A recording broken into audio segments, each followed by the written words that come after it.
అయ్యో! తప్పు చేశానే. అనవసరంగా తనకి చెప్పి ఎంతో తప్పు చేశాను. ఒక్క నిమిషం ఆలోచించినా బాగుండును. ఏంటో ఆ టైంలో తనకు చెప్పకపోతే ఇది నా భారం తీరదేమో అన్నట్టుగా అయిపోయింది. కానీ ఇప్పుడు పరిస్థితి ఏమో ఇంత దారుణంగా అవుతుందని నేను అసలు అనుకోలేదు. యామిని యామిని ఆ!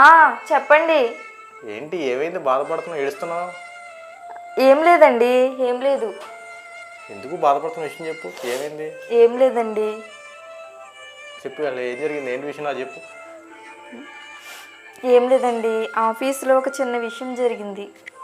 సరే ఆ విషయం నా స్నేహితురాలికి చెప్తే మేనేజ్ చేసి అంతా చేస్తదనుకున్నాను. కానీ తనేమో ఆఫీస్‌లో అందరికీ చెప్పేసింది.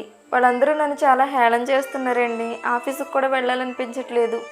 ఏం చేయాలో కూడా నాకు అర్థం కావట్లేదు. అందుకే ఇలా కూర్చొని బాధపడుతున్నాను. ఏంటి ఈ మాత్రం దానికి బాధపడుతున్నావా? అసలు ఏమైనా ఆలోచన ఉందా నీకు? నువ్వు బైబుల్ చదువుతావు, చక్కగా ప్రార్థన చేసుకుని వెళ్తావు. నీకు ఒక్క క్షణమైన దేవుడి గుర్తు రాలేదా? నీకు ఏ సమస్య కలిగినా మనుషుల మీద ఆధారపడకుండా దేవుని మీద ఆధారపడి నేను ఎన్నిసార్లు చెప్పుకుంటా.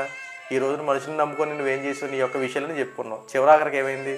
ఇప్పటికైనా ఆలోచించు. మనుషులు నమ్ముకున్నట్టు కంటే దేవుణ్ణి ఆశ్రయించడం మేలని చెప్పి చాలా స్పష్టంగా వాక్యాలు ఉన్నాయి. ఇప్పటికైనా నువ్వు మనుషులను ఆశ్రయించడం మానేసి దేవుణ్ణి ఆశ్రయించు.